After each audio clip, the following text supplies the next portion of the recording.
इसके ऊपर पीका लॉ के अंडर सेक्शन 24 लगता है, जो कि बेसिकली बेलेबल है। आप बेल करवा सकते हैं सेक्शन में। बट एक और भी साथ इसमें सज़ा के तौर पे है कि आपको बेल के साथ साथ सज़ा भी हो सकती है।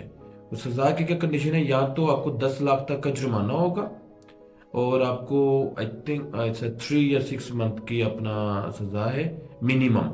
और मैक्सिमम जो सज़ा इस सेक्शन 24 की लगती है वो 3 साल की लगती है।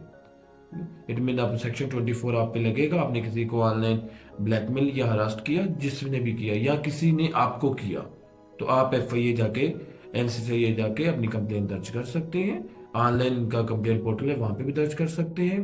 तो अगर आप वैलिड हैं, आपके पास एविडेंसेस अवेलेबल हैं, तो उस यूज़र के ऊपर 1 मिलियन तक का जुर्माना लग सकता है, और ज़्यादा से ज़्यादा 3 साल तक की सज़ा हो सकती है, या फिर ये दोनों काम भी हो सकते हैं।